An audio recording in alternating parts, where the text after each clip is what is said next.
The story of Pakistan and Israel is, above all, a story of absence. Two nations born months apart, yet never establishing formal diplomatic ties. Since 1947, Pakistan's passport has declared itself valid for all countries except Israel, a small line that speaks volumes about ideology, solidarity, and strategy.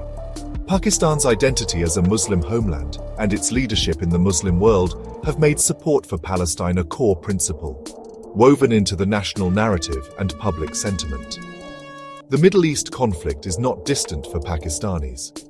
It's seen as a personal and religious struggle, echoing their own challenges.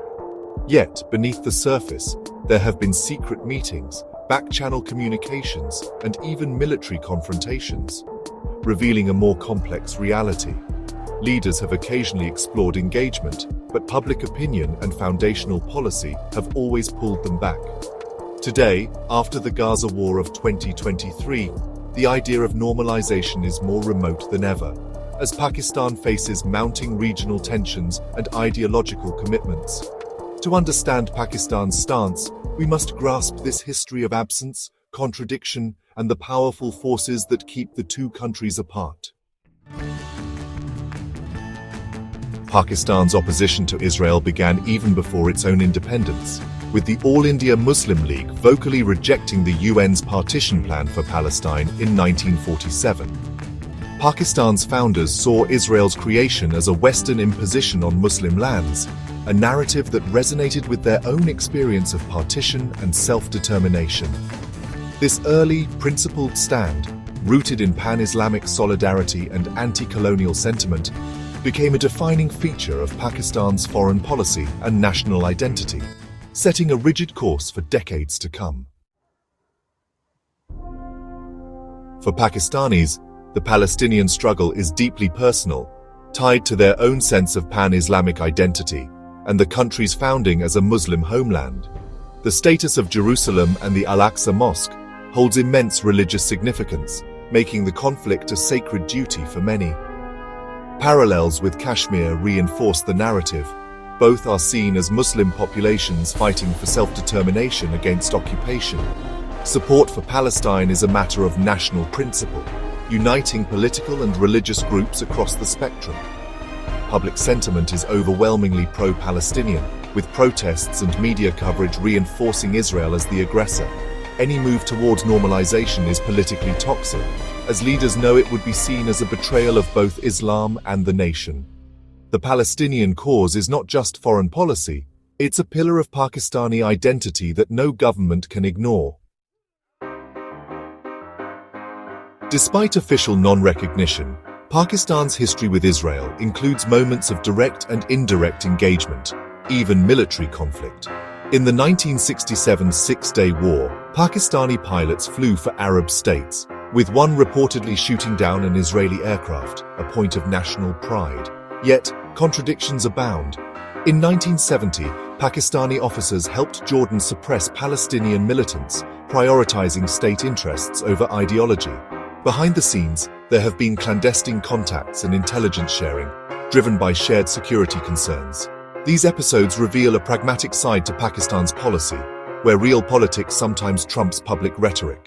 The relationship is more complex than unyielding hostility. Ideology and strategy have often collided behind closed doors.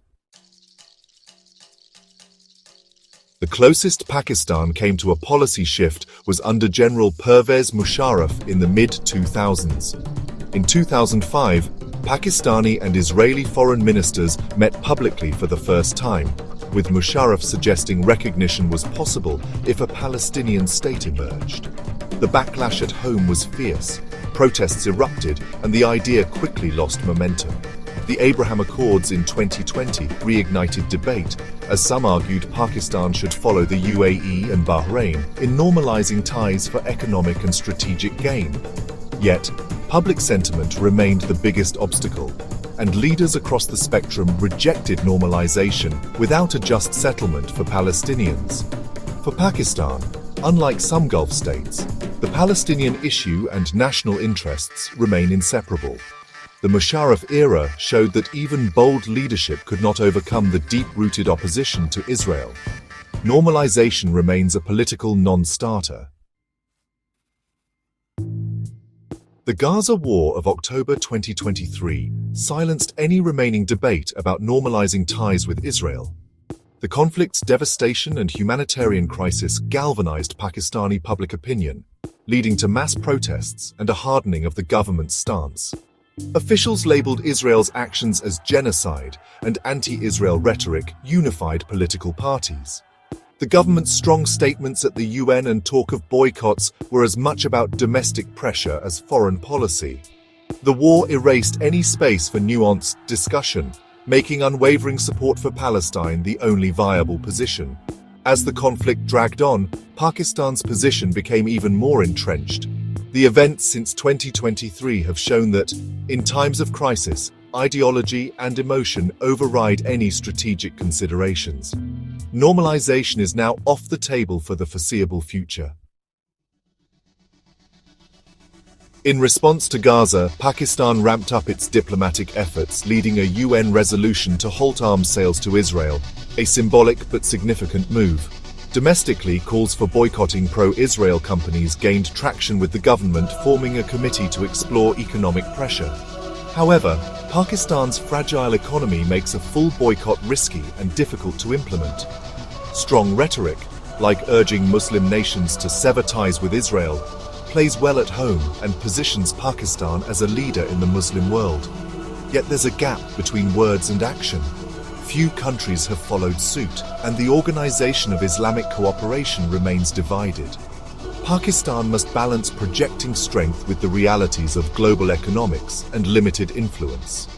The challenge is to satisfy domestic demands while navigating complex international dynamics.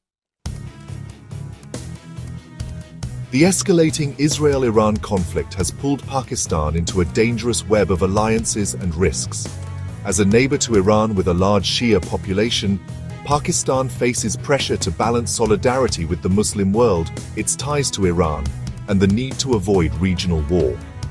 In June 2025, an Iranian commander claimed Pakistan privately assured it would use nuclear weapons if Israel struck Iran, a claim Islamabad has neither confirmed nor denied. The mere suggestion of a Pakistani nuclear umbrella for Iran raises the stakes and puts Pakistan at the center of a potential nuclear crisis. Publicly, Pakistan's nuclear doctrine is defensive, focused on India, not the Middle East. Aligning too closely with Iran risks alienating Gulf allies and the US, but abandoning Iran would be politically untenable at home. The situation highlights how the Iran-Israel conflict is now a direct threat to Pakistan's strategic stability. In 2025, Pakistan's non-recognition of Israel is more than policy. It's a core part of national identity, rooted in pan-Islamic ideology and solidarity with Palestine. The Gaza war has hardened this stance, pushing normalization off the agenda for years to come. Pakistan's global actions, from UN resolutions to strong condemnations, reflect a position now more entrenched than ever. No mainstream leader dares suggest change until a just solution for Palestinians is achieved, making Pakistan an outlier even among Muslim nations. Any future shift would require a dramatic change in public sentiment or a major regional realignment, such as Saudi Arabia leading a new peace initiative. The Iran-Israel conflict adds volatility, forcing Pakistan to navigate choices that could further cement its opposition or drag it into wider confrontation. The Pakistan-Israel issue is a reflection of the country's struggle to balance ideology and strategy in a changing world. For now, the question of Israel remains a defining and unresolved issue for Pakistan and the region.